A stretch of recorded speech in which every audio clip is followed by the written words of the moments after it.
Bismillahirrahmanirrahim. Assalamualaikum warahmatullahi wabarakatuh. Alhamdulillah.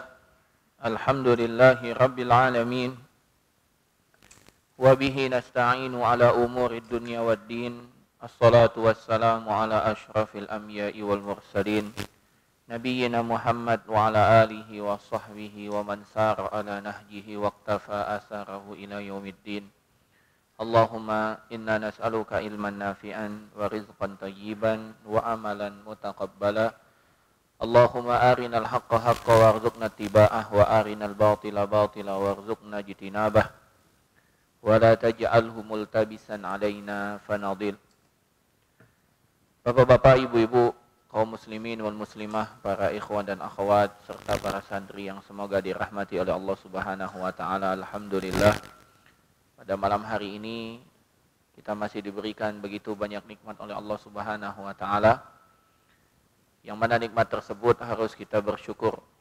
Semoga dengan kita bersyukur Allah Subhanahu wa taala tambah nikmat untuk kita. Salawat beriringkan salam juga kita panjatkan kepada Nabi kita, Nabi besar Muhammad sallallahu alaihi wasallam. Semoga salawat dan salam juga tercurah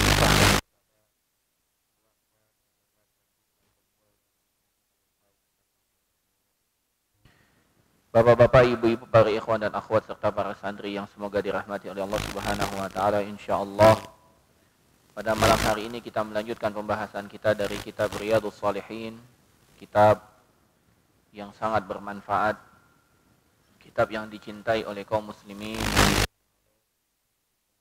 rahimahullahu ta'ala, yang mana kita masih di bab yang ke-11, bab fil mujahadah, bab tentang mujahadah.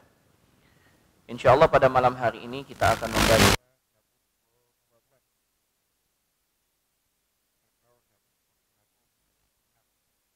awal kitab ini. Berkata Imam An-Nawawi rahimahullahu ta'ala, As-Sani Asyar, hadis ke-12. An Abi Firas, dari Abu Firas, Rabi'ah bin Ka'ab, Rabi'ah bin Ka'ab Al-Aslami, Rabi'ah bin Ka'ab Al-Aslami, khadimi Rasulullah sallallahu alaihi wasallam, pelayan Rasulullah sallallahu alaihi wasallam.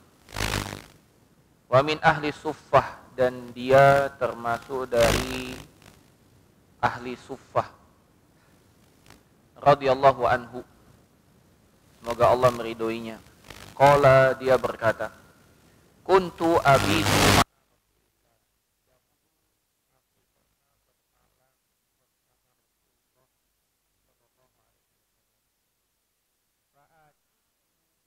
wudu'ihi wa hajatihi, maka aku pun membantu beliau, melayani beliau, membawakan air atau bejana tempat beliau berwudu.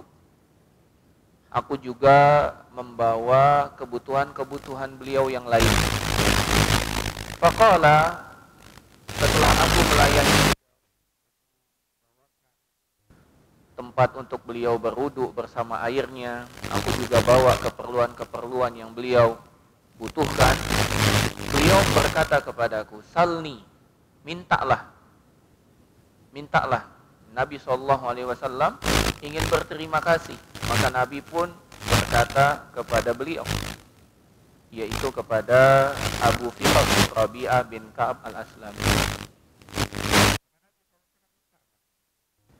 Fakultu, maka aku pun menjawab, as'aluka, aku memohon kepadamu ya Rasulullah, aku meminta kepadamu wahai Rasul, murafaqataka fil jannah, aku meminta kepadamu ya Rasulullah untuk dapat bersama, untuk dapat berdampingan, untuk dapat dekat denganmu di surga.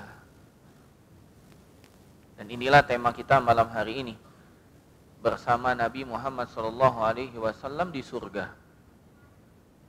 Kata beliau, kata Abu Firas Rabi'ah bin Ka'ab Al-Aslami, ketika Nabi bertanya kepadanya, minta. Maka beliau pun meminta, "Ya Rasulullah, aku meminta kepadamu untuk dapat bersamamu di surga. Aku ingin dekat denganmu di surga. Aku ingin bersanding denganmu ya Rasulullah di surga." Faqal, maka Rasul sallallahu alaihi wasallam pun merespon dan mengatakan, "Aw ghaira dzalik?" Atau permintaan yang lain. Kata Nabi sallallahu alaihi wasallam, ada permohonan yang lain? Minta apa lagi? Kata Nabi sallallahu alaihi wasallam. Faqultu huwa dzak. Enggak ya Rasulullah, cukup itu saja. Yang aku minta itu saja. Untuk dapat bersamamu, dekat denganmu di surga. Qala,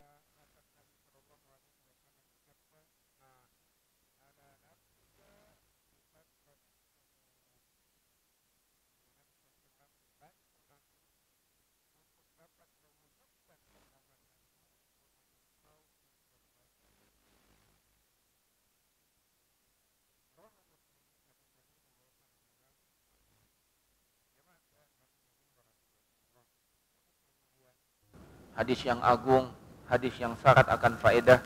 Hadis ke-12 di dalam bab mujahadah. Dari seorang sahabat Abu Firas, nama aslinya Rabi'ah ibn Ka'ab al-Aslami.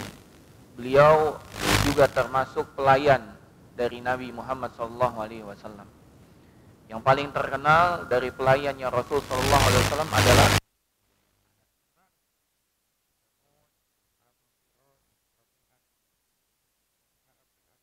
juga termasuk pelayan Rasul SAW. Bahkan beliau termasuk orang yang lemah, min ahli suffah, kaum muslimin atau sahabat Nabi SAW yang tinggal di bagian belakang Masjid Nabawi. Mereka tidak punya rumah, mereka tinggalnya di masjid yang ada di belakang Masjid Nabi Muhammad SAW. Kalau dari strata sosial, beliau bukanlah orang yang terpandang. Beliau bukan orang yang punya harta, bukan seperti Utsman, bukan seperti sahabat-sahabat yang lain. Namun walaupun strata beliau dalam sosial tidak setinggi sahabat yang lain, cita-cita beliau tinggi. Beliau tidak mau kalah dari sisi cita-cita.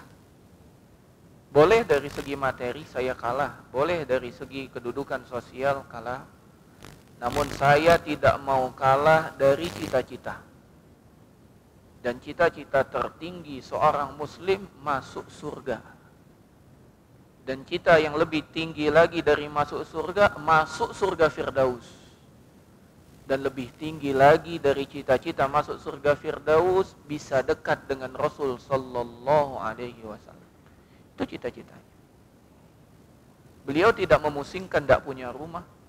Beliau tidak memusingkan tidak memiliki strata sosial seperti sahabat yang lain.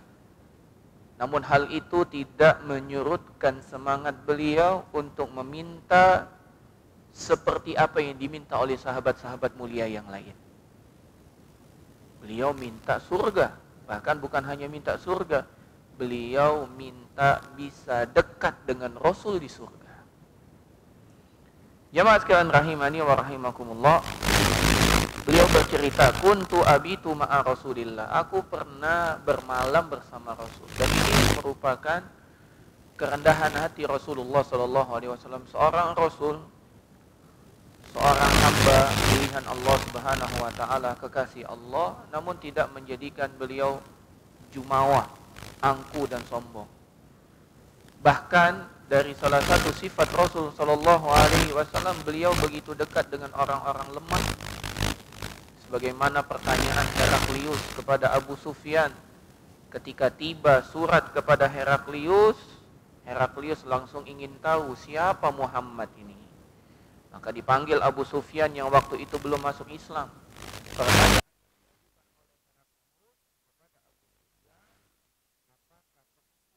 orang-orang kuat atau orang-orang lemah? Maka kata Abu Sufyan, sungguh pengikut-pengikut dia adalah orang-orang lemah di antara kami. Jadi Nabi SAW dekat dengan orang-orang lemah. dekat orang-orang miskin, dekat dengan orang-orang yang tidak memiliki strata sosial yang tinggi. Dekat. Ini yang harus kita pelajari, wahai jamaah sekalian, bapak-bapak, ibu-ibu. Jangan pilih teman hanya karena status sosial. Jangan pilih teman karena kekayaan. Jangan pilih teman karena jabatan, bukan. Tapi pilihlah teman karena iman. Pilihlah teman karena agama. Niscaya kalau kita mencintai seseorang, dekat dengan seseorang, berteman dengan seseorang karena Allah, kita berharap Allah Subhanahu wa taala berikan kita naungan nanti di hari kiamat yang tidak ada naungan kecuali naungan Allah. Kata Nabi SAW, ada 7 golongan yang dinaungi oleh Allah, di mana tidak ada naungan di hari itu kecuali naungan Allah. Salah satunya, rajulani tahabba fillah. 2 orang yang saling mencintai karena Allah. Ijtama'a alaih, mereka berkumpul, mereka erat, mereka berteman dekat karena Allah. Wa tafarraqa alaih, dan mereka pun berpisah karena Allah. Dan ini merupakan ganjaran yang besar. Di hari di mana kita dibangkitkan dalam kondisi tidak beralas kaki, tidak berkhitan, tidak berpakaian. Dan matahari didekatkan oleh Allah Subhanahu wa taala 1 mil dari kepala kita. Bayangkan sekarang saja di dunia yang jarak matahari ratusan ribu mil, kita kepanasan. Kita kegerahan, kulit kita jadi terbakar. Entah namanya sinar UV, sinar apalagi namanya segala macam, ya. Bagaimana kalau 1 mil di atas kepala kita? Dan salah satu cara agar kita dapat mendapatkan naungan dari Allah di hari itu adalah berteman karena Allah.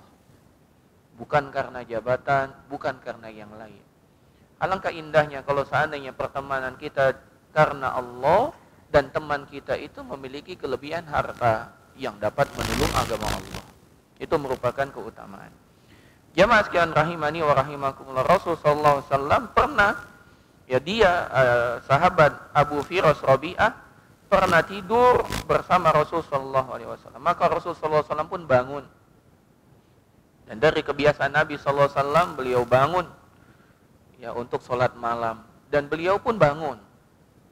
Dan beliau membantu Rasulullah SAW menyiapkan persiapan untuk sholat malam. Beliau datangkan untuk berwuduknya. Nabi SAW biasanya berwuduk dengan wadu, ya bejana, ya dengan bejana. Maka disiapkan oleh Rabi'ah bejana tersebut. Beliau butuh apa lagi? Disiapkan semua oleh Rabi'ah. Dan Nabi SAW adalah manusia yang paling mampu untuk berbuat baik kepada orang. Salah satu bentuk Nabi SAW berbuat baik dengan orang yang telah berbuat baik kepada beliau adalah memberikan kesempatan orang tersebut meminta balasan kepada beliau. Karena Nabi SAW bertanya, apa yang kau inginkan? Minta kepadaku. Dan seharusnya begini seorang muslim. Kalau ada orang yang melakukan perbuatan baik kepada kita, balas.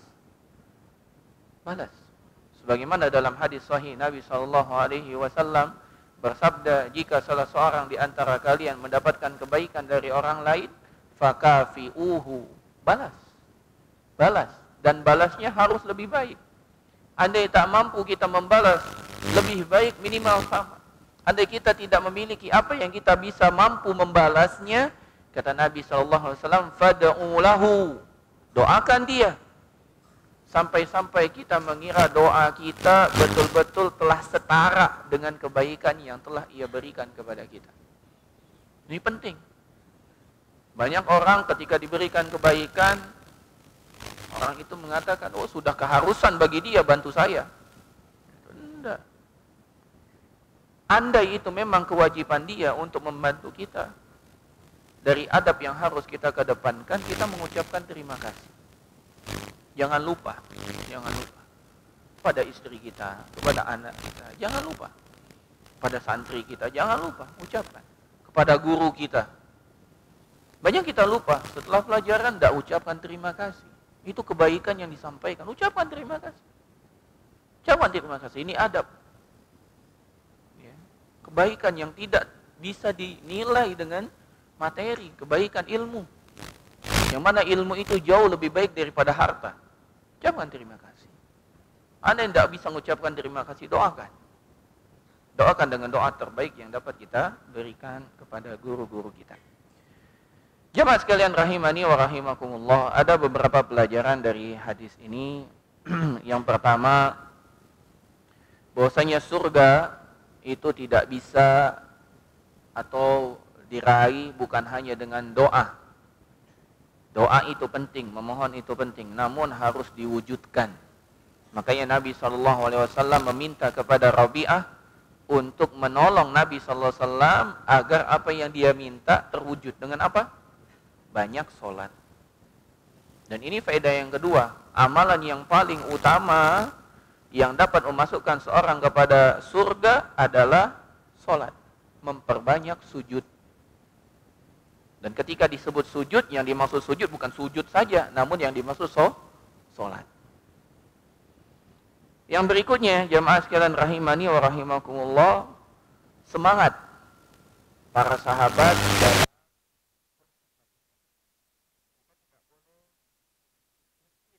bercita-cita. Cita-cita kita harus kaya. Kalau kita cita-cita saja tidak tinggi, bagaimana kita menggapai hal tersebut? Cita-cita harus setinggi. Setinggi langit di angkasa, setinggi bintang di angkasa. Jangan kecil, harus tinggi. Cita-citanya harus besar. Dan cita-cita itu harus diwujudkan. Dengan apa? Dengan bukti. Dengan apa? Dengan perbuatan. Kalau memang kita mau ke bulan, wujudkan bagaimana cara kita bisa ke bulan. Harus belajar. Harus berkorban. Orang tidak bisa sampai bulan. Gimana biar bisa sampai bulan? Belajar gimana caranya biar sampai di bulan. Kendaraan apa yang dapat menyampaikan ke bulan? Bagaimana bikin kendaraannya? Berapa biaya yang dibutuhkan? Pengorbanan. Karena orang yang memiliki pikiran yang sehat, dia akan berjuang untuk mewujudkan cita-citanya. Jangan cuma cita-cita, jangan cuma berdoa. Habis berdoa berpangku tangan. Enggak. Orang yang doanya benar, dia wujudkan dalam pembuktian amalannya. Apabila dia ingin surga, dia buktikan dengan amal perbuatannya. Dia korbankan semua yang dia miliki untuk menggapai cita-citanya tersebut. Dan sahabat Nabi SAW tidak miskin cita-cita. Walaupun dari strata sosial dia tidak sehebat Abu Bakar, tidak sehebat Umar, tidak sehebat Utsman dan Ali, namun cita-citanya sama tinggi. Ingin menemani Nabi Muhammad SAW di surga. Makanya seorang sahabat yang lain, ketika Nabi SAW bersabda, sesungguhnya manusia nanti dibangkitkan bersama orang yang ia cintai. Maka kata para sahabat, hadis tersebut menjadikan kami sangat-sangat bahagia. Kami mungkin tidak bisa beramal dengan amalan seikhlas Abu Bakar. Kami mungkin tidak bisa berjuang dalam membela agama ini sehebat Umar. Kami mungkin tidak bisa berderma sebagaimana dermawannya Utsman. Kami juga tidak sepintar Ali bin Abi Thalib. Tapi Allah janjikan untuk kami akan bersama orang yang kami cintai. Maka mari kita buktikan cinta kita dengan Rasul sallallahu alaihi wasallam. Dan kecintaan kepada Rasul adalah dengan mengikuti sunnah beliau. Dengan tidak sedikit pun meremehkan sunnah beliau, kita junjung tinggi. Ketika kita mengikuti sunnah, kita tidak katakan, wah ini kan hukumnya sunnah, enggak. Namun kita lihat ini yang diajarkan oleh beliau dan beliau ingin kita melaksanakannya. Walaupun hukumnya enggak wajib, maka kita jaga, kita berusaha. Ketika Nabi SAW mengatakan, Sallu kama ra'aitumuni usolli, solatlah kalian sebagaimana kalian melihat aku solat, maka jangan kita memandang, oh ini kan hukumnya sunnah solat Ustaz. Ini kan bukan rukun, bukan wajib, ini kan cuma sunnah. Jadi boleh ditinggalkan, enggak. Ketika Nabi bersabda, Sallu kama ra'aitumuni usolli, solatlah kalian sebagaimana kalian melihat aku solat, sebisa mungkin solatnya kita sama dengan solatnya Rasul. Tanpa berpikir, oh ini kan hukumnya sunnah. Enggak. Itu yang harus kita korbankan. Dan sahabat Rabi'ah bin Ka'ab memiliki cita-cita yang setinggi itu. Yang berikutnya dari faedah ini, bolehnya seseorang ya membantu membawakan atau menghadirkan ya, kebutuhan wudu untuk seseorang. Ya, walaupun orang yang kita bantu tersebut sehat, badannya sehat, bisa ngambil sendiri gitu, boleh. Misalnya orang tua kita, misalnya di rumah kita nih, ya, misalnya kita tinggal di kutub mana yang ada manusia, kutub utara atau kutub selatan, utara, pokoknya di kutub biar aman. Kalau kita tinggal di kutub dingin, panas, dingin ya, maka mau sholat subuh nih, ya, kalau mau langsung wudu dari air keran, ya, demam, ya, dingin. Jadi gimana? Maka kita bantu orang tua kita memanaskan air terlebih dahulu, biar hangat. Kita bawakan masuk dalam bejana, kasih ke orang tua kita. Ini bakti, tidak apa-apa, boleh. Atau dengan saudara kita, atau dengan ibu kita, atau siapapun, boleh. Walaupun ibu kita sebetulnya bisa ngambil sendiri, bisa masak sendiri, orang tua kita bisa bikin sendiri gitu. Mau kita hadirkan, boleh. Sebagaimana yang dilakukan oleh sahabat ini. Nabi sehat, namun beliau yang membawakan wudunya Rasul Shallallahu Alaihi Wasallam. Ini boleh. Ini adab. Salah satu kisah nanti insya Allah kita bisa baca juga di kitab Ta'limul Muta'allim. Ada seorang raja menyekolahkan anaknya di tempat ulama. Jadi mondok itu dari dulu sudah ada, belajar di tempat ulama.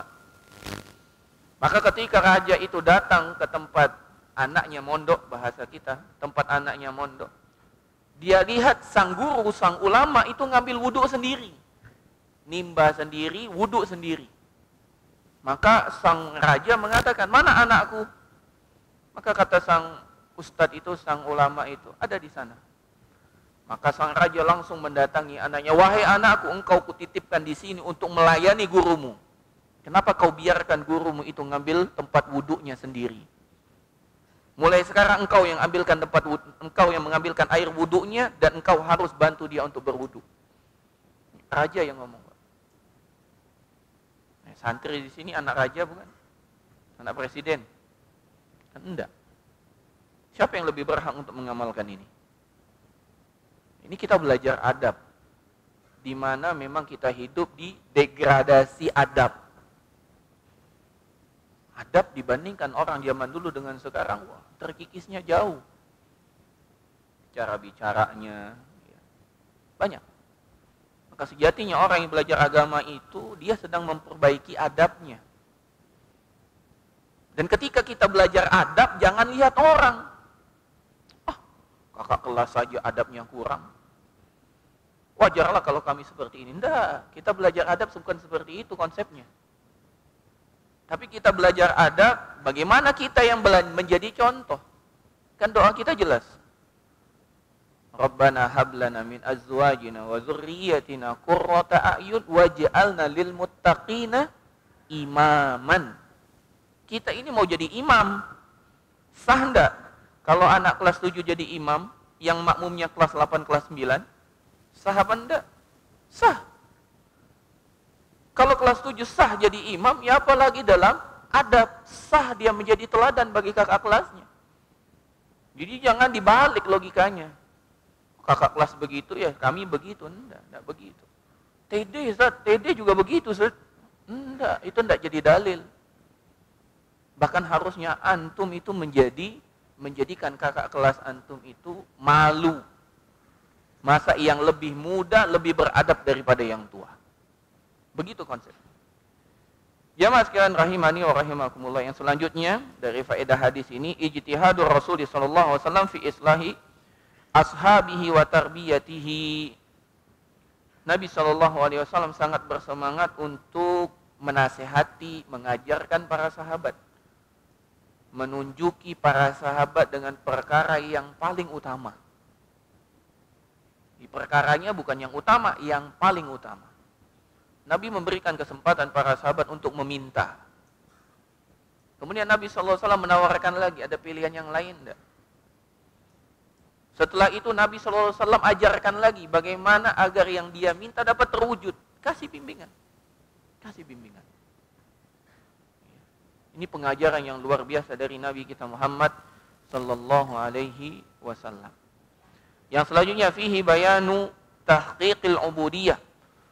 Wa qad buyyina dzalika bayanan syafiyan fi kitabi. Ya, kata Syekh, dalam hadis ini juga dijelaskan bagaimana mewujudkan hakikat ibadah kepada Allah Subhanahu wa taala. Ya, hakikat ibadah itu jamaah sekalian, ini dijelaskan oleh beliau dalam kitab Madarijul Ubudiyah fi Hadi Khairil Bariyah. Namun secara ringkas, hakikat ubudiyah itu yang paling utama harus dilandasi dengan tujuan, dengan niat. Dan niat kita harus benar. Untuk apa kita beribadah? Untuk masuk surga. Surga itu mahal loh. Harus ada perjuangan untuk masuk surga. Bagaimana caranya? Buktikan. Dengan apa? Dengan banyak sujud. Ini hakikat ubudiyah. Jadi kita tidak hanya ibadah, namun kita juga harus memohon. Kita tidak hanya memohon, tapi kita juga harus betulkan niat kita terlebih dahulu. Jadi ibadah itu subhanallah. Yang pertama niatnya harus benar. Yang kedua bukan hanya niatnya harus benar, namun diwujudkan dengan pembuktian dari niat itu. Dan perwujudan dari niat itu sendiri tidak serampangan, harus sesuai dengan petunjuk Rasul sallallahu alaihi wasallam. Itulah yang dikatakan oleh para ulama, syarat diterimanya ibadah itu dua. Yang pertama ikhlas, yang kedua sesuai dengan petunjuk Rasul sallallahu alaihi wasallam. Yang berikutnya, amatu rafaqa'ir Rasul sallallahu alaihi wasallam wa ashabihi minal fuqara. Secara umum, orang-orang yang dekat dengan Nabi sallallahu alaihi wasallam, sahabat-sahabat Nabi itu adalah dari kalangan orang fakir. Nabi sallallahu alaihi wasallam itu bergaulnya dengan orang-orang fakir, dengan orang-orang miskin, dengan orang-orang lemah. Dan betapa nikmatnya sebetulnya bergaul dengan orang-orang itu. Kita akan menjadi orang yang selalu dapat bersyukur. Karena kita melihatnya orang yang selalu di bawah kita. Maka kita harus bisa bersyukur kepada Allah Subhanahu wa taala. Berbeda kalau kita gaulnya dengan orang yang selalu yang lebih tinggi daripada kita. Susah kita bersyukurnya. Kita selalu membandingkan. Padahal melihat ke atas itu bikin capek. Enggak terus capek. Dibandingkan kita melihat ke bawah. Lebih mudah. Jamaah sekalian rahimani wa rahimakumullah. Dan sejatinya orang-orang fakir, orang-orang miskin, sejatilah mereka itulah yang menjadikan kita ini dibantu oleh Allah. Kata Nabi SAW, innama tunsoruna wa turzaquna bidu'afaikum. Sesungguhnya kalian itu ditolong oleh Allah, diberikan rezeki oleh Allah, itu karena sebab orang-orang fakir di antara kalian. Ini hadis ini kepada orang kaya, hadis ini kepada orang yang mampu, hadis ini kepada orang yang kuat. Jangan digunakan oleh orang-orang fakir untuk nembak orang kaya. Ente itu harusnya terima kasih dengan aneh. Kalau bukan karena aneh, ente tidak bisa kaya gitu. Bukan begitu. Jadi ketika kita baca hadis, jangan salah menempatkan hadis. Jadi ketika Nabi SAW mengatakan, la yashkurullah man la yashkurun nas, tidak bersyukur kepada Allah orang yang tidak bersyukur kepada manusia, itu bukan kepada orang yang berbuat baik. Kita nih buat baik nih, kita ngasih apa misalnya, ngasih makan pizza pada para santri nih, teman-teman anda belikan semua pizza ya, plus spaghetti plus minumnya, semua santri dapat. Bukan satu loyang bagi 4, enggak, satu santri dapat satu loyang. Sudah anak kasih, udah kenyang semua, wah bebas katanya. Alhamdulillah, syukran. Tapi ada santri yang tidak terima kasih. Terus kita sebagai orang yang bagi-bagi pizza bilang, la yashkurullah man la yashkurun nas. Ente tidak bersyukur kepada Allah. Kenapa? Ente tidak bersyukur dengan anak. Itu salah penerapan hadis. Itu hadis itu kepada orang yang diberikan kebaikan. Dia harus berusaha bersyukur kepada orang yang memberikan kebaikan. Adapun orang yang memberikan kebaikan menggunakan dalil dari firman Allah. Innama nut'imukum liwajhillah la nuridu minkum jazaan wala syukura. Sesungguhnya kami ini memberikan makan kepada kalian itu murni mengharapkan wajah Allah, tidak mengharapkan balasan ataupun ucapan terima kasih dari kalian. Jadi begitu kalau baca hadis itu. Jangan comot hadis ini untuk nembak orang, enggak. Hadis yang kita baca untuk diri kita. Ya jamaah sekalian, rahimani wa rahimakumullah.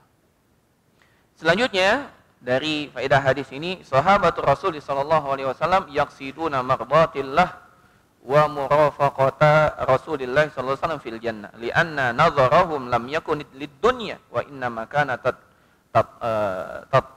tatallu'uhum lil akhirah. Para sahabat Rasul sallallahu alaihi wasallam itu tujuan utamanya meraih ridha Allah. Ini tujuannya ya. Tujuan utamanya meraih ridha Allah dan agar mereka bisa dekat dengan Rasul di surga. Itu tujuan mereka. Para sahabat Rasul sallallahu alaihi wasallam itu tidak ada tujuan dunia, tidak ada. Tujuan dunia tidak ada. Karena didikan Rasul kepada mereka, dunia itu hina. Dunia itu lebih hina dari bangkai kambing. Dunia itu tidak sebanding dengan sayap nyamuk. Itu didikan Rasul sallallahu alaihi wasallam. Dunia ini tempatnya ujian. Dunia ini penjara, begitu terus. Kalau dididik seperti itu jadi orang nggak mau kerja, itu salah lagi. Kita tetap bekerja, kita tetap cari nafkah untuk memenuhi kebutuhan kita. Jadi jangan salah baca hadis. Kata Nabi SAW, kafa bil mar'i isman ayyudai'a man yakut. Cukup dosa bagi orang menelantarkan apa yang ada menjadi tanggung jawabnya. Harus berjuang, harus cari nafkah, harus berusaha. Tapi ketika dia berusaha, tujuannya bukan untuk meraih dunia, untuk meraih akhirat. Kenapa? Dengan rezeki yang dia dapatkan, dia bisa nafkahi keluarganya, dia bisa sedekah, dia bisa bangun masjid, dia bisa bangun pondok, dia bisa nafkahi yang lain, dia bisa bangun operasional, bantu operasional pondok, dia jadi orang tua asuh bagi santri-santri. Dia bisa wakafkan buku yang banyak kepada perpus. Itu hartanya. Untuk apa? Untuk akhirat, bukan untuk dunia. Makanya para ulama mengatakan jadikan dunia itu di tangan, jangan di hati. Jadikan hati kita itu hanya untuk akhirat. Jangan dibalik. Ya. Akhirat di tangan kita sehingga mudah kita jual, dunia di hati. Sehingga sulit untuk keluar dari belenggu dunia. Dunia ini sifatnya membelenggu, maka jangan mau terbelenggu dengan dunia. Ya. Jamaah sekalian rahimani wa rahimakumullah. Yang terakhir dari faedah hadis ini, mim makarimil akhlaqi an tukafi'a man asda ilaika ma'rufa. Dari akhlak yang mulia adalah membalas kebaikan seseorang kepada kita. Dibalas. Bagaimana balasnya? Yang paling tinggi kasih pilihan. Wah, jazakallahu khair. Antum mau minta apa? Pilih nih. Ya. Pilih. Ana baru habis kunjungan nih, pilih nih. Sini makanan yang dibawa oleh orang tua ana. Ini ada biskuit, ini ada roti, ini ada keju. Pilih. Ambil satu, mana yang antum mau. Atau pilih semua yang antum mau. Berapapun ambil. Fadhol.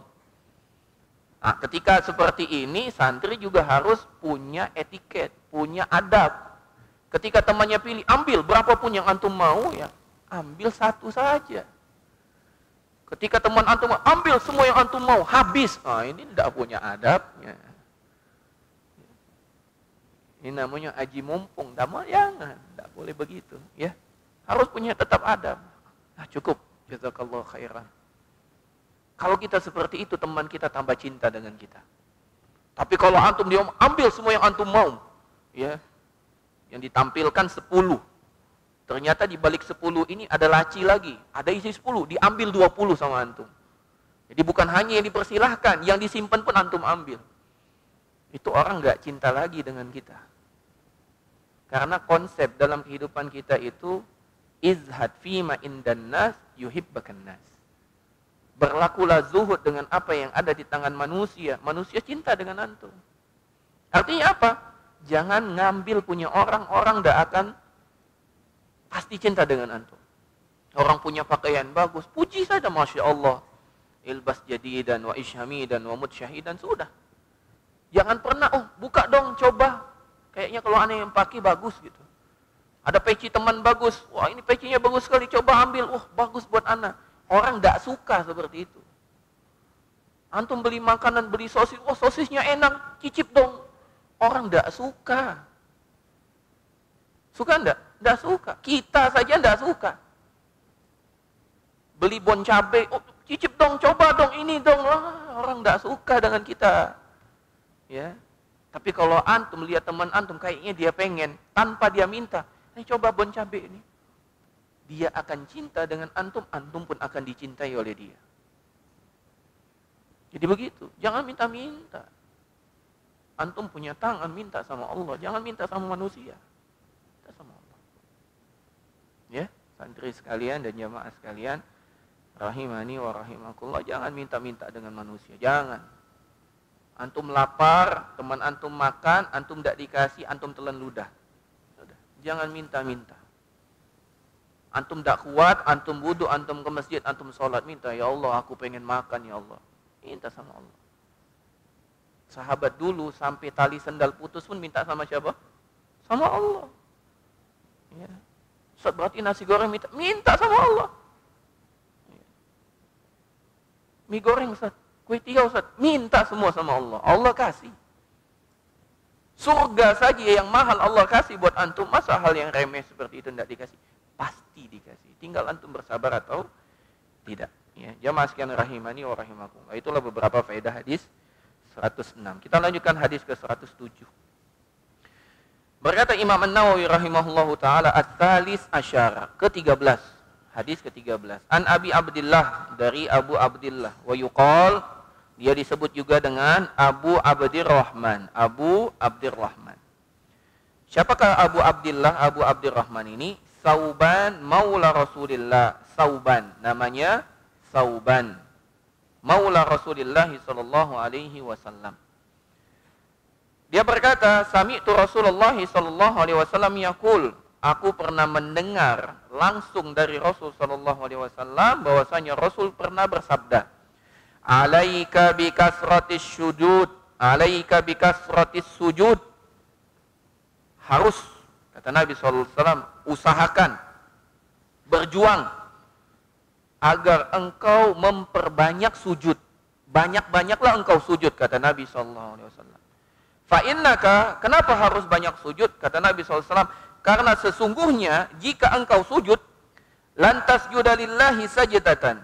Karena sesungguhnya engkau sujud satu kali untuk Allah, illa rafa'akallahu biha darajatan. Kecuali Allah meninggikan dengan sujudmu itu satu derajat untukmu. Kalau 2 kali sujud, 2 derajat. Kalau 3 kali sujud, 3 derajat. Kalau 1000 kali sujud, 1000 derajat. Wa hatta anka biha khati'ah, dan Allah akan menggugurkan satu kesalahan darimu. 1 kali sujud, naik 1 derajat, hilang 1 dosa. Sujud 2 kali, naik 2 derajat, hilang 2 dosa. Sujud 1000 kali, naik 1000 derajat, hilang 1000 kesalahan. Rawahu Muslim, hadis sahih diriwayatkan oleh Imam Muslim. Jamaah sekalian rahimani wa rahimakumullah. Hadis ini memberikan faedah kepada kita untuk memperbanyak sujud. Yang dimaksud sujud, salat. Ustaz, gimana maksudnya banyak salat? Berarti salat zuhur 3 kali, 4 kali? Enggak. Yang dimaksud memperbanyak salat yaitu salat sunnah, bukan salat wajib. Banyak salat sunnah. Salat apa aja, Ustaz? Banyak. Antum mau salat apa? Silakan. Qobliyah, ba'diyah, duha, tahajud, witir. Witir saja antum boleh 1, boleh 3, boleh 5, boleh 7, boleh 9, boleh 11, 13, boleh. Itu witirnya saja. Salat malamnya berapa? Boleh 2, boleh 4, boleh 6, boleh 8, 10, 12, 14. Silakan berapa. Duha berapa duha? Boleh 2, boleh 4, boleh 6, boleh 8, boleh 10, 12, 14, 18. Silakan. Berapa saja. Belum lagi rawatibnya. Belum lagi kalau antum batal wudu. Antum batal wudu, antum tinggal wudu dan sholat lagi. Ustaz, kalau anak kentut berkali-kali, berarti sholat terus. Bagus. Oh, Ustaz, menggigil Ustaz, ya. Gimana caranya biar tidak menggigil kan? Ya, jadi kalau subuh-subuh kipas angin jangan mode full gitu. Ya, ini subuh-subuh santri ini modenya mode full ya, masuk angin. Ya, silakan sambil nunggu sholat, ya sholat antum, silakan. Ya. Sholat Jumat misalnya, antum sudah di masjid dari pulang sekolah jam 11 antum langsung ke masjid. Udah dari jam 11 antum sholat 2 rakaat, 2 rakaat, 2 rakaat, 2 rakaat, 2 rakaat, 2 rakaat terus. Sampai kapan? Sampai imam naik. Sampai khatib naik mimbar baru selesai. Boleh. Perbanyak sholat. Ya. Dulu Imam Bukhari rahimahullahu taala setiap kali beliau ingin memasukkan hadis ke dalam kitab Sahih Bukhari, beliau sholat istikharah 2 rakaat. Bayangkan antum. Kalau dalam sehari dia ingin memasukkan 10 hadis, berapa kali sholatnya? 10 kali. Berapa rakaat? 20 rakaat. Kalau dia ingin memasukkan 100 hadis, 100 kali sholat. Berapa rakaat? 200 rakaat. Ya.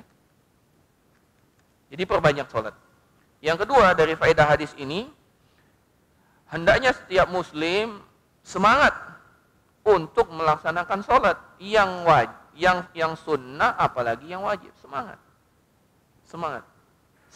dulu, semangat. Tidak boleh males-malesan. Semangat. Karena kalau yang sholatnya males-malesan itu bukan orang mukmin sejati, namun mukmin yang ada kemunafikan. Karena salah satu sifat orang munafik, wala ya'tunas sholata illa wahum kusala. Mereka tidak mendatangi sholat kecuali malas. Semangat dulu, semangat. Yang ketiga dari faedah hadis ini, al-alim ar-rabbani yurabbi ashabahu. Seorang alim sejati itu mendidik murid-muridnya dari perkara-perkara yang kecil. Dan bersemangat untuk memberikan yang terbaik untuk murid-muridnya. Dan memperbaiki perkara dunia dan agamanya. Jadi kasih nasihat. Antum kalau ada teman ngasih nasihat, itu dia cinta dengan antum. Nah kebanyakan kita, jamaah sekalian, bapak-bapak, ibu-ibu, kalau diberi nasihat, malah marah. Ya, seakan-akan kita itu telah divonis salah. Enggak. Kita dinasihati itu berarti saudara kita ingin kebaikan untuk kita. Itu yang harus kita rubah dalam mindset kita. Ya. Karena 3 hari ini ikut pelatihan itu di Kementerian Agama Prabu Mulih. Jadi diajarkan namanya teori U katanya. U.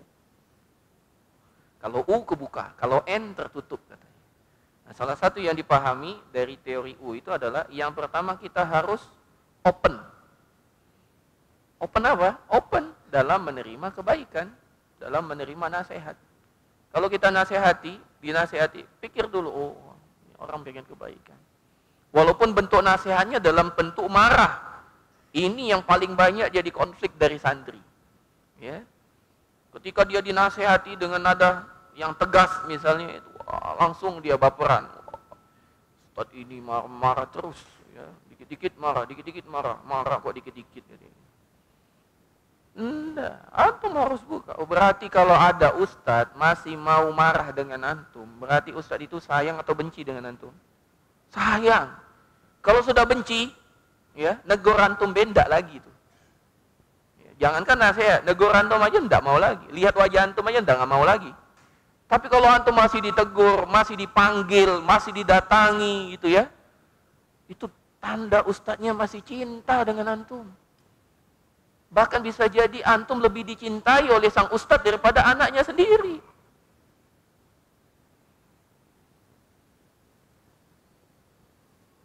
Betapa banyak ustadz itu tidak pernah persiapan untuk ngajar anaknya. Ngajarin antum persiapan. Cinta dengan siapa berarti? Anaknya apa dengan antum? Dengan antum lebih tidak. Ngajarin anaknya, mana pernah persiapan? Persiapan ngajar ikro anak, tidak ada. Mengajarkan antum persiapan, baca, cari referensi, cari contoh, biar antum mudah gitu. Jadi siapa yang lebih dia cintai? Antum lebih dicintai oleh sang ustadz. Kenapa antum benci dengan ustadz? Jangan kalah dengan bisikan setan. Setan memang begitu, benci aja ustadznya, memang begitu ustadznya. Ya, tidak pernah senyum. Ya. marah terus. Itu kan bisikan setan. Jangan diikuti. Ya, karena setan itu memang tugasnya yuwaswisu fi sudurin nas. Jangan dibiarkan dilawan. Ya, maskan rahimani wa rahimakumullah. Itulah beberapa faedah dari hadis ini. Kita lanjutkan pada hadis yang ke-108. Rabi Asyar, hadis ke-14. An Abi Sofwan, dari sahabat Abu Sofwan, Abdullah ibn Bushr al-Aslami, yaitu sahabat Abdullah bin Busrin al-Aslami radhiyallahu anhu. Dia berkata, qala Rasulullah sallallahu alaihi wasallam, dia berkata bahwasanya Rasul sallallahu alaihi wasallam pernah bersabda, khairun nasi man tala umruhu wa hasuna amaluhu. Sebaik-baik manusia adalah orang yang panjang umurnya, baik amal perbuatannya. Orang terbaik, manusia terbaik adalah orang yang panjang umurnya, baik amalnya. Rawahu Tirmizi, hadis diriwayatkan oleh Imam Tirmizi waqal, dan Imam Tirmizi mengatakan hadisun hasan. Hadis ini hadis hasan. Insyaallah kita bahas setelah azan. Wassallallahu ala nabiyina Muhammad wa ala alihi wa sahbihi ajmain.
Bismillah, alhamdulillah, salatu wassalamu ala rasulillah wa ala alihi wa sahbihi wa mawala. Kita lanjutkan. Jadi tadi kata Nabi SAW, sebaik-baik manusia adalah yang panjang umurnya, baik amalnya. Itu yang terbaik. Maka jamaah sekalian, faedah hadis ini, panjang umur itu bukan sebuah kebaikan, kecuali amalnya juga baik. Jadi kalau mau doakan orang panjang umur plus amalnya juga harus baik.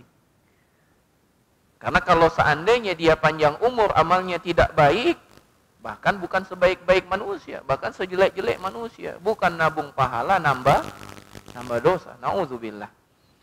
Kita memohon kepada Allah agar Allah Subhanahu wa taala jadikan kita hamba-hamba yang panjang umurnya, baik amalnya. Yang kedua, yang dimaksud dengan baik amalnya, sebagaimana yang Allah firmankan di dalam surat Al-Mulk, kata Allah Subhanahu wa taala, "Alladzi khalaqal mauta wal hayata liyabluwakum ayyukum ahsanu amala." Siapa di antara kalian yang paling bagus amalnya? Apakah amalan yang paling bagus? Amalan yang paling bagus adalah amalan-amalan yang memenuhi persyaratan agar amalan tersebut disebut bagus. Apa syaratnya? Ada dua syarat pokok. Yang pertama, amalan tersebut harus ikhlas karena Allah. Yang kedua, amalan itu disyariatkan oleh agama kita, diajarkan oleh Rasul Sallallahu Alaihi Wasallam, dan tata caranya pun harus sesuai dengan tata cara Rasul Sallallahu Alaihi Wasallam. Kalau seandainya kita beramal, namun amalan tersebut tidak ikhlas, kita dalam beramal tidak mengharapkan pahala, keimanan kita juga rendah, gitu ya. Dan amalan andai kita terpenuhi, kita ikhlas, namun amalan yang kita lakukan tidak sesuai dengan petunjuk Rasul, maka itu bukan amalan terbaik. Makanya dalam sebuah hadis Nabi SAW mengajarkan kepada kita bahwasanya amalan terbaik itu bukan amalan yang banyak. Amalan yang terbaik itu bukan amalan yang termewah. Amalan terbaik itu bukan amalan tersusah, bukan. Kan sebagian orang mengatakan amalan terbaik itu adalah amalan yang terbanyak. Dibantah, enggak. Amalan terbaik itu bukan amalan yang terbanyak. Amalan yang terbaik itu yang sesuai. Makanya Nabi SAW pernah bersabda, "Ayajizu ahadukum an yaqra'a sulusal Qur'ani fil lail." Dan Nabi SAW, apakah kalian itu tidak mampu membaca sepertiga Al-Quran dalam satu malam? Kata para sahabat, "Ya Rasulullah, man yastati?" Siapa yang sanggup? Maka kata Nabi SAW, "Alaysa qul huwallahu ahad sulusul Quran?" Bukankah qul huwallahu ahad itu nilainya sama dengan sepertiga Al-Quran? Lihat, sepertiga Al-Quran. Padahal cuman qul huwallahu ahad.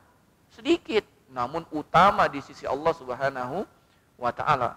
Amalan yang terbaik juga bukan amalan yang paling hebat, paling sulit, bukan. Ada seorang sahabat mengatakan, "Ya Rasul, kalau begitu aku tidak mau menikah. Kalau begitu aku tidak mau berbuka puasa, aku mau puasa terus. Kalau aku tidak mau tidur, aku mau sholat terus." Apakah dipuji oleh Allah? Apakah dipuji oleh Rasul? Enggak, dicela. Kata Nabi SAW, "Faman ghariba an sunnati falaysa minni." Siapa yang tidak suka dengan sunnahku, bukan dariku, kata Nabi. Padahal amalannya hebat, Pak. Siapa di antara kita bisa puasa terus nggak pernah berbuka? Siapa di antara kita yang sholat malam terus nggak pernah tidur? Bukan tidur, habis itu sholat, bukan. Itu petunjuk Nabi, bagus. Tidur, sholat. Ini nggak pernah tidur. Dari matahari terbenam sampai matahari terbit, nggak tidur, sholat aja kerjanya. Bagus nggak? Menurut kita, bagus. Menurut Nabi, enggak. Nggak bagus itu. Jadi yang terbagus itu apa? Yang bagus amal itu apa? Yang sesuai dengan petunjuk Nabi. Ada juga orang mengira, "Oh, aku tidak mau menikah. Nikah itu merepotkan saja. Harusnya aku fokus ibadah, fokus nuntut ilmu, fokus ini, fokus ini." Ada istri, ya, terpecah fokusnya. Ya. Kita jarang di rumah karena nuntut ilmu terus. Senin kajian, Selasa kajian, Rabu kajian, Kamis kajian, Jumat kajian, Sabtu kajian, Ahad kajian juga. Pulang ke rumah, kajian terus, tidurlah sama kajian. Nah, digoda kita. Kalau begitu aku tidak mau nikah. Enggak, tetap menikah. Tetap menikah. Itulah sahabat Nabi pernah mengatakan, ya Rasulullah, nafaqah Hanzalah. Hanzalah ini sudah munafik ya Rasul. Kenapa kata Rasulullah SAW? Kami ini kalau lagi duduk bersama Rasul, bersamamu wahai Rasul, kami ini seakan-akan pengen masuk surga, pengen melaksanakan semua kebaikan. Tapi kalaulah sudah bersama keluarga, ketemu dengan anak istri, cita-cita yang tadi luar biasa, aku tidak mau tidur, aku ingin ini, aku ingin itu, nyampe rumah lupa. Main dengan anak, bercanda dengan istri, main orian. Apa kata Nabi SAW? Ya saat dan saat. Ya, ada waktunya. Bagi waktunya. Jadi kita harus bisa membagi waktu kita. Kita ibadah, fokus ibadah. Kita kajian, fokus kajian. Ketika di rumah, layani anak kita, istri kita. Berikan pelayanan terbaik. Jadi dia nggak komplain. Komplain lah. Kalau seandainya kita keluar, kajian, nyampe rumah, tidak diajak ngomong istri. Ya. Kesal ya Pak. Kajian terus, aku di rumah ngasuh anak dewek. Kesal. Di rumah cerita. Banggakan dia, Masya Allah. Ini. Kalau bukan karena bantuan engkau wahai bidadariku, tidak bisa kajian. Kenapa? Anak-anak pengen ikut semua. Ini karena engkau yang jaga, subhanallah. Semoga engkau juga mendapatkan pahala duduk di kajian, walaupun engkau tidak duduk bersama di kajian. Gitu. Ya, wanita senang Pak digituin Pak. Iya. Itu kan kalimat-kalimat yang benar, namun menjadikan orang senang.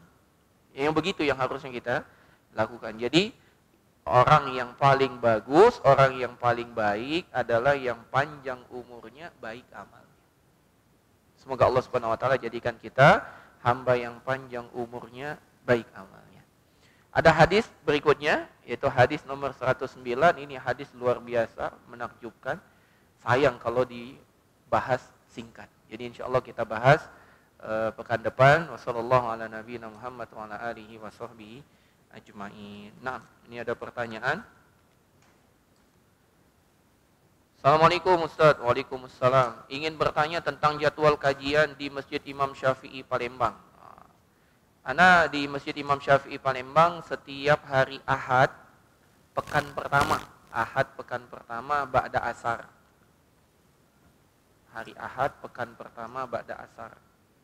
Ya, di kajian di Imam Syafi'i Palembang.